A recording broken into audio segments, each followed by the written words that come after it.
Untuk kasus narkoba sudah dalam darurat narkoba sebenarnya Mas Araf. Apakah tidak iya nih hukuman mati saja udah paling pas begitu agar memang dapat benar-benar mengurangi kemudian bisa ya efek jerah mungkin tidak bisa dalam waktu yang singkat begitu.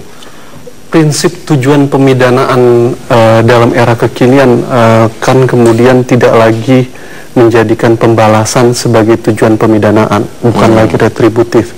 Tujuan pemidanaan di Indonesia adalah menjadi sarana pendidikan dan sarana koreksi sosial.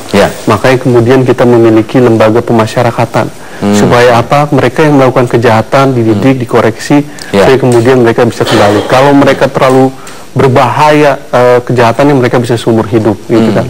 Nah, itu prinsip tujuan pemidanaan di Indonesia.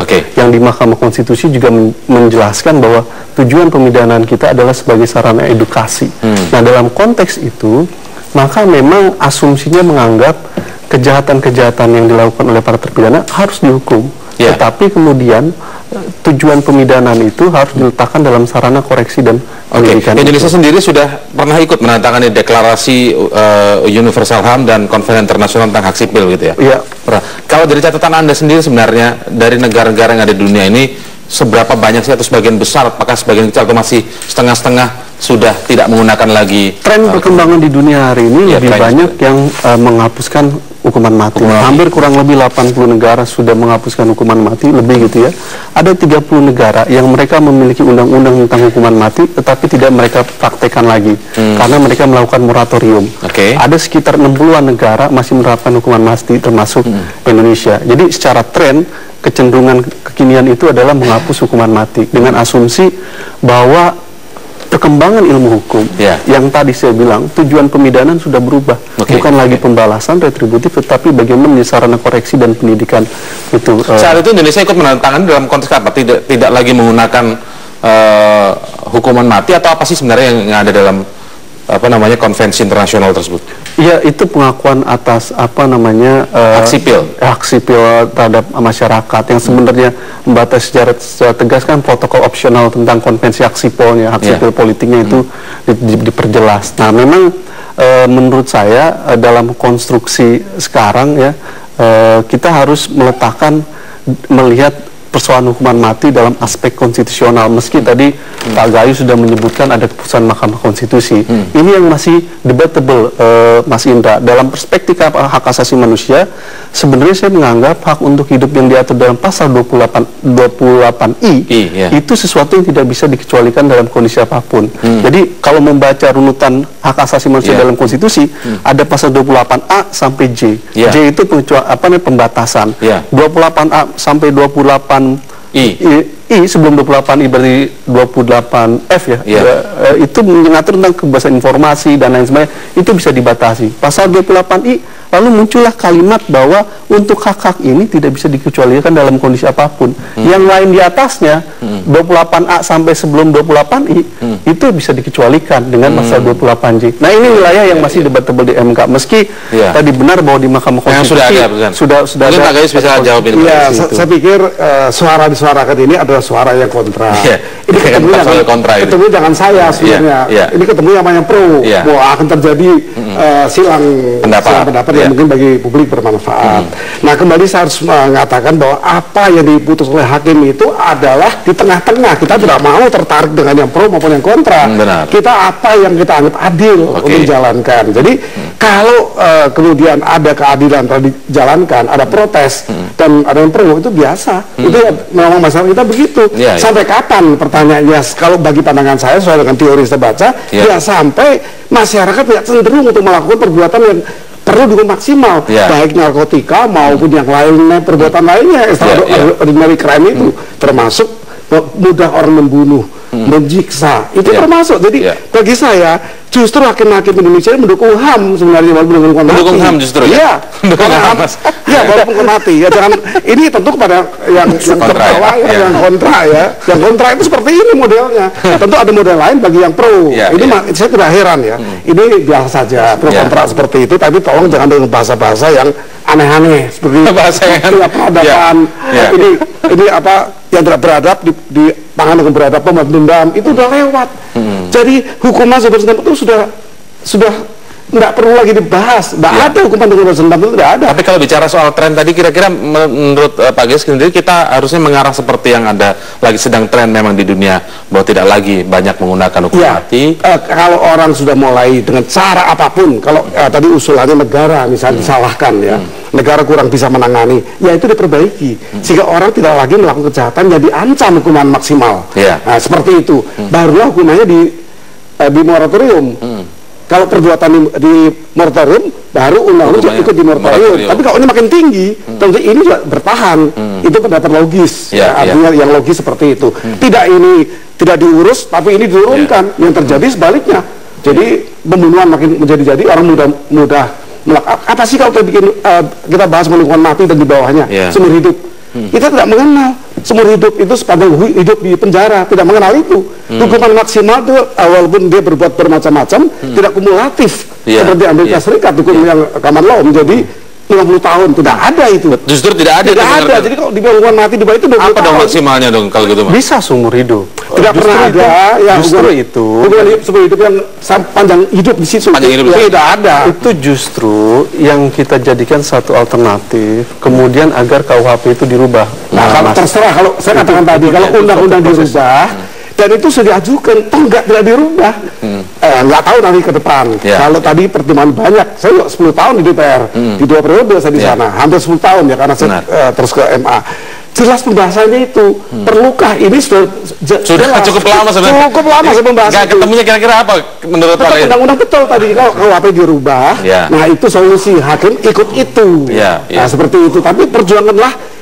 Saya pikir kalau saran saya tidak ke MK, justru ke DPR. MK kan mengacu pada konstitusi. Yang bisa merubah konstitusi kan DPR dan pemerintah. Itu jadi agak cerdaslah dikit yang kontra itu, agak cerdas. Agak cerdas dikit langkahnya. Jangan emosi. Ini yang tidak beradab diputus dengan yang beradab. Jadi maksudnya menurut hakimnya yang memvonis ini yang kita gerah juga. Pak Gayus, ada banyak nih yang divonis. Tapi nanti kita akan mengulasnya lagi karena yang terbaru sekarang adalah tentang bagaimana Jokowi menolak gerasi tentang hukuman mati ini. Itu pandangan Pak Gayus sendiri tentang itu seperti apa? Nanti kita akan mengulasnya, Pak. Tetaplah bersama kami di Prime Time News. MK merujuk lagi kepada konstitusi. Nah, kecuali kalau memang ada kecerdasan yang mematahkan dan menjadi menang. Kita dengar dulu Mas Araf. Langkah-langkah yang pernah diambil apa sih sebenarnya? Itu satu poin. Ke Mahkamah Konstitusi sesuatu yang konstitusional dan bisa dilakukan dan harus dilakukan. Ke DPR juga kita lakukan. Kita terlibat dalam mendorong revisi KUHP untuk kasus hukuman mati, untuk pidana matinya. Nah, itu juga terus dilakukan. Bukan hari ini, dari bertahun-tahun sejak Almarhum Munir mendirikan Imparsial, itu juga sudah dilakukan. Gitu. Memang persoalan revisi KUHP ini prosesnya lama, gitu. Tapi kita sabar untuk melakukan proses itu. Nah, ini kita lakukan juga untuk ke DPR. Jadi dua-duanya sudah dilakukan dari lama. Jadi kalau dibilang teman-teman koalisi dan Imparsial tidak melakukan langkah ke DPR, kami melakukan langkah. Sudah melakukan langkahnya itu. Itu satu poin. Yang kedua adalah saya ingin meluruskan bahwa seringkali orang menjelaskan yang disebut dengan extraordinary crime itu termasuk narkotika. Dalam hukum internasional, narkotika bukan masuk dalam extraordinary crime. Bukan masuk ya? Ya, extraordinary crime itu crimes against humanity, genocide dan lain sebagainya. Bisa baca juga di dalam konvensi anti narkotika. Dia tidak tergolong dalam extraordinary crime. Ini emang seringkali kita melihat salah kaprah. Iya, itu yang kedua. Yang ketiga adalah saya punya kasus kebetulan 2 hari lalu atau seminggu lalu, Mas Indra, laporan ke Imparsial dan itu sedang didalami dalam proses kasus terpidana mati untuk narkoba bernama Namoana Denis gitu ya. Dia kurir dalam peristiwa narkotika dan dia mengakui sebagai kurir dalam itu dan ditangkap, diproses, dituntut sama jaksa, ya kan, seumur hidup, divonis sama pengadilan negeri pertama seumur hidup. Lalu kemudian ada proses, kan harus sudah selesai. Si ini juga udah menerima, tapi ada proses-proses dugaan rekayasa. Dia dinaikkan ke atas, orang semuanya udah menerima, jaksa pun juga menuntut seumur hidup. Jadi vonis tingkat kedua adalah hukuman mati. Sampai ke atas terus hukuman mati. Ini masih dalam satu proses penelusuran. Ada dugaan-dugaan kuat terhadap rekayasa dalam kasus ini. Itu yang saya bilang kemudian menjadi sangat bahaya kalau kemudian ada persoalan-persoalan yang salah dalam proses itu. Gitu. Pengadilan itu, sehingga tidak bisa dikoreksi. Saya sangat berharap kepada Presiden Jokowi untuk jangan terburu-buru, gitu ya, menolak gerasi terpidana mati. Alangkah lebih baik kalau kemudian Jokowi mendengar, mengkaji, mendalami kembali semua kasus-kasus yang ada tersebut, gitu. Meski pending dulu maksudnya? Iya, dipending dulu, dikaji secara lebih mendalam, meski pasti akan minta pertimbangan ke Mahkamah Agung. Tetapi bagi saya juga tidak salah buat pemerintahan Jokowi untuk mendengarkan suara dan aspirasi masyarakat.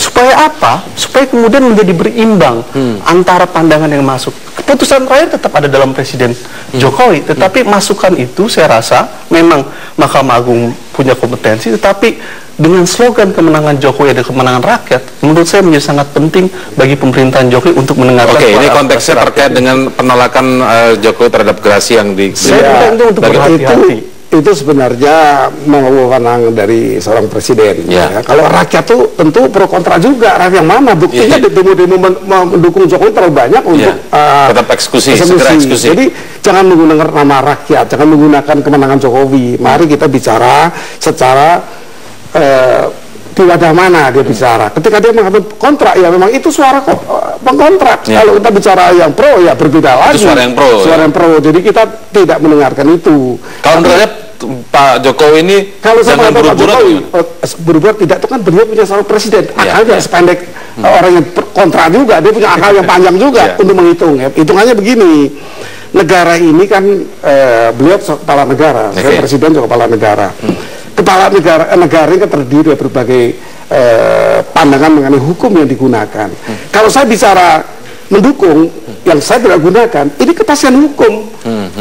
Adanya kepastian hukum bahwa hukum itu tidak sia-sia diputus, nggak nunggu-nunggu begitu. Ini ada kepastian, kalau nunggu nanti mendukung pending berarti ya? Ya itu kan kita menurut Jokowi, Presiden Jokowi seperti itu, ya itu satu sikap seorang presiden bahwa segera dieksekusi dan dia tidak mau memberi gerasi. Itu sikap nggak boleh disalahkan. Nggak semua sikap presiden boleh disalahkan. Boleh dikoreksi silakan. Tapi kan juga ada pro kontranya lagi. Dengan banyak juga yang pro. Jadi bagi saya kita mesti menghormati seorang presiden dengan semua langkah-langkah kebijakan yang akan diambil, langkah dan kebijakan yang. Jadi kira-kira terakhir ini bagaimana untuk tetap dalam sikap presiden ini? Saya berharap untuk dalam kasus yang terdekat ini, saya akui bahwa presiden memiliki kewenangan untuk memberi gerasi. Itu yang hak presiden, itu kewenangan presiden. Tetapi ada laporan-laporan dalam kasus-kasus tertentu, misalkan kasus pembunuhan berencana Ruben di Makassar. Sekarang Namoan Denis juga melaporkan satu proses dugaan rekayasa dalam proses peradilan itu. Nah, alangkah baik kalau kemudian laporan dari masyarakat ini diterima presiden, dipelajari, didalami, lalu silahkan presiden kemudian mengambil sikap politik presiden. Karena menurut saya nggak ada salahnya untuk melihat pendalaman terhadap konten dari masyarakat. Tapi kita akan lanjutkan lagi mungkin saat tentang pro kontra ini. Semoga ada langkah yang sudah semakin meyakinkan begitu, sehingga apa yang diperjuangkan oleh Mas Al-Araf juga bisa terwujud. Kalau Pak Gayus tinggal menunggu apa bagian putusan undang-undang begitu ya? Iya, bagaimana undang-undang itu kan pedoman, pedoman bagi masyarakat untuk mencapai tujuan ketertiban di masyarakat dan kesejahteraan. Itu tujuan undang-undang. Jadi kalau itu kita tidak gunakan sebagai pedoman, lalu salah juga begitu ya. Sementara terima kasih Mas Al-Araf, Pak Gayus Lumun telah bergabung bersama kami di Prime Time News. Dan pemirsa